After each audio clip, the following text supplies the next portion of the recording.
Shri Venkateswara gold తాకట్టులో ఉన్న మీ బంగారాన్ని విడిపించి కొనబడును.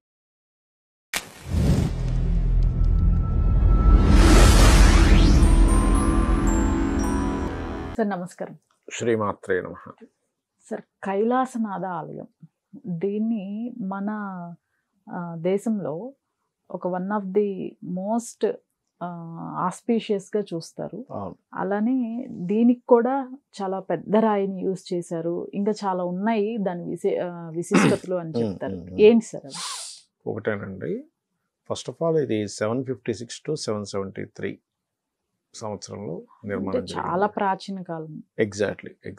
ఓకే. ఇక్కడ మన భారతదేశం గొప్పది అంటుంటాం చూసారా. ఎందుకు గొప్పది అంటే అది ప్రపంచంలో అలా చెక్కినటువంటిది ఎక్కడైనా ఉందా చూపించమనండి.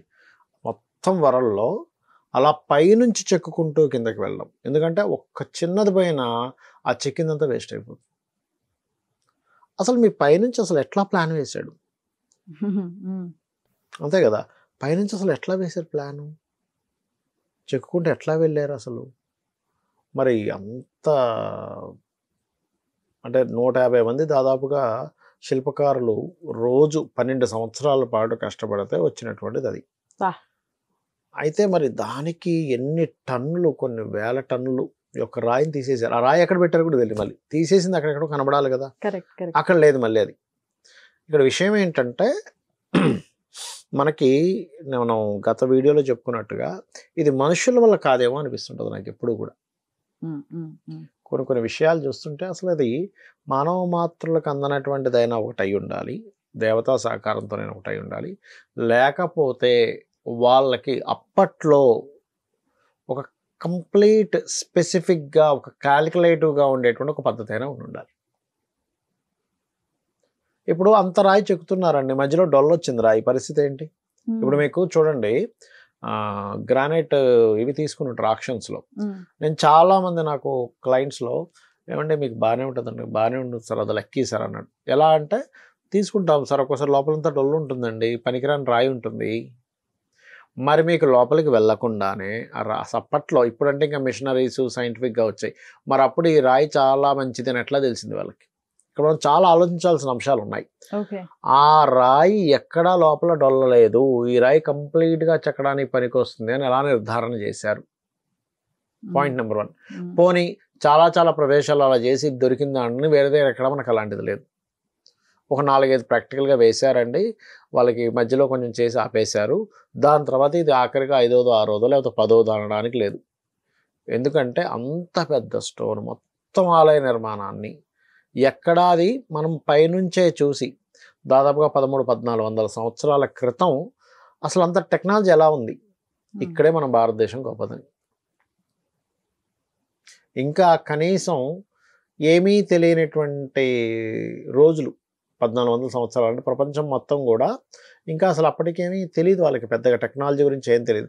అలాంటి సమయంలోనే రాయిని పైనుంచి చూసి ఎస్ ఈ రాయి అయితే మనం పూర్తిగా చెక్కగలమని అనుకొని పైనుంచే మొత్తం చెక్కుకుంటూ కిందకి వెళ్ళి చెక్కడం అంటే ఇది మామూలు విషయం కాదు. అందుకే మన భారతదేశం గొప్పది. అదేనమ్మా. ఇంకోటి ఏంటంటే ఈ ఆలయం కూడా శివుని యొక్క ఆలయమే. ఈ పైనుంచి కిందకి చెక్కినటువంటి ఆలయానికి వెళ్ళిన వాళ్ళవి నేను చాలామంది డాటా తీసుకుంటే, అంటే నేను గతంలో కొన్ని రీసెర్చ్ చేసినప్పుడు వీళ్ళ పూర్వజన్మ కర్మ వెనక్కి వెళ్ళడం. ఇదేమైందంటే పైనుంచి కిందకి వెళ్ళారు కదా, అంటే ఏమిటి, మనం బ్యాక్ ఒక్కోసారి చూడండి, ఒక్కోసారి ఏం చెప్తాం, పలానా సక్సెస్ అవ్వలేదంటే ఒకసారి మళ్ళీ వెనక్కి వెళ్ళి చూడండి, ఎక్కడ మిస్టేక్ జరిగిందో చూడండి అంటాం. ఆ రకంగా వీళ్ళకి ఏమైందంటే ఇది ఎవరైతే అక్కడికి వెళ్తారో వాళ్ళ పాస్ట్ లైఫ్లో చేసుకున్న కర్మలు తగ్గడానికి చాలా ఉపయోగపడేటువంటి ఆలయం అది. ఓకే. మరొక విషయం ఏంటంటే అక్కడ ఉండేటువంటి శిల్పకళ కానివ్వండి, అక్కడ ఉండేటువంటిది కానివ్వండి, ఒకటే స్టోన్ మొత్తం కలిపితే మళ్ళీ అది వేరు స్టోన్స్ కూడా కాదు. ఇప్పుడు మామూలుగా శిల్పకళలు ఉన్నాయనుకోండి, అక్కడ ఏంటి సరే ఈ మండపాన్ని ఈ స్టోన్తో చెక్కుదాం, ఇంకో స్టోన్ ఎక్కడి నుంచో తెచ్చుకుందాం, అలా ఉంటుంది. కానీ అసలు ఇప్పుడు నాకు ఇంకా ఆశ్చర్యకరమైన విషయం ఏంటంటే నీకు అసలు ఫస్ట్ స్టోన్ ఎంతవరకు ఉందని తెలియాలి, ఎంత లోతుకుందని తెలియాలి. ఎట్లా తెలుస్తుంది ఎంత లోతుకుందని? లోపలికి వెళ్తే కానీ తెలియదు. లేదా ఇప్పుడంటే ఇప్పుడు టెక్నాలజీ పరంగా ఏదో పెట్టాం. ఫస్ట్ నీకు లోపల ఎంత స్టోన్ ఉందో తెలియకుండా నువ్వు అసలు ఎంతవరకు నువ్వు అంటే ఎగ్జాంపుల్ మనం ఒక బొమ్మ గీయాలనుకోండి, మరి తలింత ఉండాలి. తలింత ఎప్పుడు గీస్తాం? ఈ బాడీ ఇంతవరకు ఉండేటువంటి షీట్ ఉంటే గీస్తాం. ఇంత చిన్న పేపర్లో తలింతే గీస్తాం. మీకు అర్థమవుతుంది నేను చెప్పే కాన్సెప్ట్? ఇంత పెద్ద పేపర్ అయితే తల కొంచెం ఇంత గీస్తాం. ఒక నిలువెత్తు మనిషి అంత బొమ్మ గీయాలంటే మనిషి బొమ్మ ఎంత ఉందో అంత గీస్తాం. అసలు నువ్వు పైనుంచే ఇంత రాయి లోపల ఉందని నువ్వు పర్ఫెక్ట్ క్యాలిక్యులేషన్ చేసి ఇది ఎక్కడ డొల్లలేని ఇది ఉందని అర్థం చేసుకొని నువ్వు ఎలా అసలు నువ్వు ఎట్లా చేసావు? ఇది కదా మన భారతదేశం యొక్క గొప్పతనం అంటే. ప్రపంచంలోనే ఎక్కడా లేదు, అసలు లేదు. ప్రపంచంలో ఎవరు ట్రై కూడా చేయలేదు, లేకపోవడం కాదు, థాట్ కూడా రాలేదు. నా ఉద్దేశం ఏంటంటే థాట్ రాలేదు, ట్రై చేయలేదు, వాడికి అంత టెక్నాలజీ లేదు. ఫస్ట్ ఏం రావాలి? థాట్ రావాలి. థాటే రాలేదు. థాట్ వచ్చిన తర్వాత ట్రై చేయాలంటే అసలు వాళ్ళకి సిస్టమ్ తెలియాలి. సిస్టమే తెలియదు. తీరా తెలిసిన తర్వాత అంత సాహసోపేతంగా అంతమందిని పెట్టి పని చేయించాలి. ఇప్పుడంటే మనకి దొరుకుతున్నారు, మరి అప్పట్లో మరి అంతమందితో పని చేయించడం అంటే అది మామూలు విషయం కాదు. ఇదంతా వేస్ట్ అయిపోతే అని రాజు కనిపించవచ్చుగా. అరే ఇంతకాలం బట్టి పైనుంచి చెక్కుకుంటూ కిందకి వెళ్తాము, తీరా వెళ్ళిన తర్వాత రాయి అక్కడికి అయిపోయింది, అది సగంగా అయిపోయింది ఆ గుడి. అప్పుడు పరిస్థితి ఏమిట్రా, ఇంతమందిని పోషించి ఇంతమంది ఇన్ని సంవత్సరాల తరబడి బోల్డ్ అంత ఖర్చు కదా అని అనుకోలే. అంటే వాళ్ళకి చాలా పర్ఫెక్ట్గా అసలు ఏ రాయి ఎలాంటిది, ఇక్కడ ఈ రాయి ఉందంటే దీని యొక్క పొడవు వెడల్పు, దీని యొక్క సామర్థ్యత, దీన్ని మనం చెక్కుతే ఎక్కడ రాకుండా అంటే ఇబ్బంది కలగకుండా ఉండాలంటే ఏం చేయాలనేటువంటి గొప్ప ఇదంతా ఉంది అనేటువంటి భావనతో మనం దర్శించాలి. దర్శిస్తే ఏమవుతుందంటే ఇక్కడ రెండు విషయాలు జరుగుతాయి. ఆ ఆలయం ఎవరైనా దర్శిస్తే కనుక మన ఊహకు అందనటువంటిది, ఎవ్వరూ చెయ్యలేనటువంటిది అది జరిగింది ప్రపంచంలోనే. మీరు కూడా లైఫ్లో ఏదైనా నేను ఊహకు అందనటువంటిది ఎవరు చేయలేనటువంటి గొప్ప పని చేయాలనుకుంటే ఆ ఆలయానికి వెళ్ళాలి. ఎక్కడికి వెళ్తే ఆ వైబ్రేషన్ అక్కడ ఉంటుంది, గుర్తుపెట్టుకోండి. ఓకే. ఇప్పుడు మనం చూడండి, కొంతమంది వ్యక్తులతో బాగా పాజిటివ్ మైండ్ ఉన్న వ్యక్తులతో వెళ్ళి కలిసామనుకోండి, అదేమవుతుంది, మనకి పాజిటివ్నెస్ వస్తుంది. అలాగకుండా అందరూ అబ్బాయి ఏంటోనండి మార్కెట్ లేదు, ఏంటో అన్నీ మూసేస్తున్నారు, అన్నీ తీసేస్తున్నారు అనే వ్యక్తులతో కలిసామనుకోండి, నిజమే అన్నీ తీసేస్తున్నారు ఇంకేం లేదులే అనిపిస్తుంది మనకు కూడా. మీకు ఎందుకు ఒక వృత్తాంతం ఉంటుంది. రామకృష్ణ పరమహంస గారు అనుకుంటా, రామకృష్ణ పరమహంస గారు ఎవరో మొత్తం మీద మంచి అతనే, నాకు కరెక్ట్గా గుర్తు రావట్లేదు ఈ సమయానికి. అక్కడ అతను తపస్సు చేసినటువంటి ప్రదేశం, మొత్తం మీద ఒక ఋషి అమ్మ, ఒక ఋషి అనుకుందాం కాసేపు మనం, ఒక మహర్షి తపస్సు చేసినటువంటి ప్రదేశం. ఆ తపో ప్రదేశం ఎలా మారిందంటే, ఒక కప్ప నిలబడి ఉన్నప్పుడు కూర్చొని ఉన్నప్పుడు వర్షం పడుతుంటే ఆ కప్ప తడవకూడదని పాము వచ్చి అడ్డుపడుతుంది. ఇలా కప్ప ఒరిజినల్గా కప్పని చూస్తే ఏం చేస్తుంది, పాము తినేస్తుంది. కానీ దానికి అంత సాధుగుణం ఎక్కడి నుంచి వచ్చింది, ఆ తపోశక్తి వల్ల. ఇప్పుడు అడవుల్లో మహర్షులు కూడా తపస్సు చేసుకునేవారు, ఏపులో చెందు తినేలేదండి.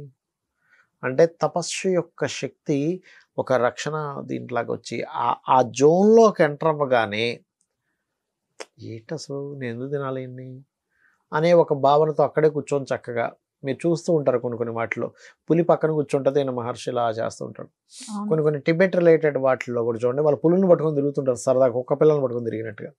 అంటే ఎందుకు అలా జరుగుతుందంటే వాళ్ళ ఎనర్జీస్, వాళ్ళ ఫ్రీక్వెన్సీ ఏదైతే ఉందో ఆ పులి యొక్క ఫ్రీక్వెన్సీతో కలుస్తుంది. మీరు అవతార్ మూవీ చూసారా? చూసారు కదా. అందులో ఆ హీరోయిన్ ఏం చేస్తుందంటే, బ్లూ కలర్లో ఉండే హైట్గా ఉండే మనుషులు ఉంటారు అందులో, తన జడను తీసి ఆ గుర్రం యొక్క ఫ్రీక్వెన్సీ కలుపుతుంది. చూసారు? ఇట్లా కలపంగానే అది ఒకసారి సికిలించి రైట్ అది ఎగిరేది, గుర్రం ఎగిరే గుర్రంలా ఉంటుంది, సంథింగ్ డైనోసార్ గుర్రం లాగా. అది వీళ్ళు ఏదైతే మైండ్లో ఎట్లా అనుకుంటున్నారో తీసుకెళ్తుంది. అలాగే ఎప్పుడైనా సరే చాలా వింతగా ఉండేటువంటివి ఏవైతే ఉంటాయో ఇలాంటి ఆలయాలు, ఇలాంటి వాటికి వెళ్ళడం వల్ల నేను ఏదైనా సాధించగలను అనేటువంటి ఒక ఆత్మవిశ్వాసం మనకు పెరగాలనే ఉద్దేశంతో అలా కట్టారేమో అనిపిస్తుంది. ఎందుకంటే ఇట్స్ ఇంపాసిబుల్, అంత ఇంపాసిబుల్, అంత ప్రపంచ ప్రఖ్యాతగాంచినటువంటిది అసలు ప్రపంచంలో ఎక్కడ లేనటువంటిది చేశారంటే నేనేం సాధించలేను అనేటువంటి ఒక ఇది వస్తుందా లేదా? ఎగ్జాక్ట్లీ. ఇప్పుడు మీరు ఎవరైనా చిన్నపిల్లలు చూడండి, ఇలా లాంగ్ జంపులు చేస్తుంటారు. ఫస్ట్ అబ్బాయి కనుక కొంత జంప్ ఆగిపోయాడు అనుకోండి, ఇంకొక వ్యక్తి అంతకంటే ఇంకొంచెం ఎగురుతాడేమో కానీ అంతకంటే ముందుకు వెళ్ళాడు. అలా కాకుండా ఫస్ట్ అబ్బాయి కనుక ఇక్కడ నుంచి ఒక 6 అడుగులు దూకేసాడు రాగానే వెనకున్నోడికి ఆటోమేటిక్గా తెలియకుండానే 6 అడుగులు దూకాడు. అయితే చాలా సింపుల్, మనము దూకేయగలం అనిపిస్తుంది. కరెక్ట్. అలా ఏంటంటే కొన్ని కొన్ని ఆలయాలు మనకు ఆదర్శాలు, దేవతా శక్తితో పాటు ఆదర్శాలు మనకి ఆదర్శదాయకంగా ఉండాలనుకుని చెక్కారా అనిపిస్తుంది నేను చాలాసార్లు ఆలయం గురించి ఆలోచిస్తే. అంటే మన యొక్క గొప్పతనం ఓన్లీ మాటల్లోనే కాకుండా చేతల్లో కూడా చూపించారు. ఊరికే ఏమండి మీరు మీ భారతదేశం చాలా గొప్పదంటారు, ఏమిటంటే అయ్యా మరి ఇట్లా ఎవడైనా చిక్కాడా భూమి మీద, ప్రపంచంలో ఎవడైనా చిక్కాడని మనం అడగవచ్చు. కాకపోతే మీరు మీ యొక్క పూర్వజన్మ కర్మని తగ్గించుకోవడానికి శివుడే ముఖ్యంగా. ఇప్పుడు మనకి చంద్రశేఖర అష్టకం మీరు వినే ఉంటారు. ఎప్పుడొచ్చింది? ఆ యొక్క బాలుడు ఎవరైతే ఉన్నాడో అతను యముడు తరుముకొని వస్తుంటే పట్టుకుంటాడు లింగాన్ని గట్టిగా.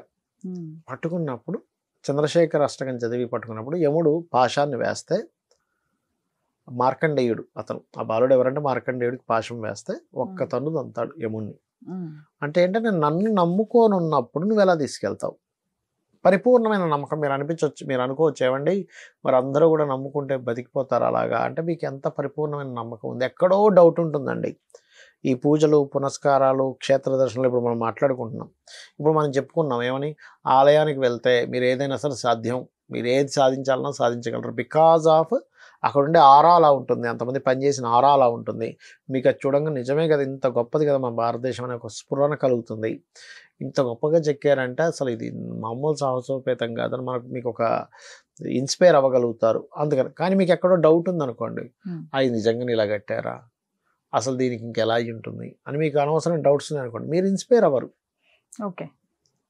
కాబట్టి ఆ ఆరా, ఆ యొక్క నిర్మాణము అవన్నీ కూడా ఏం చేస్తాయంటే, మీరు ఇంక నేను ఇంకా సాధ్యపడదు నా లైఫ్లో, ఇంకా అసాధ్యము అనుకునేటువంటి వారందరికీ కూడా వాళ్ళ లైఫ్ సైకిల్ని, వాళ్ళ యొక్క జాతకాన్ని తిరగరాస్తుంది ఆలయం.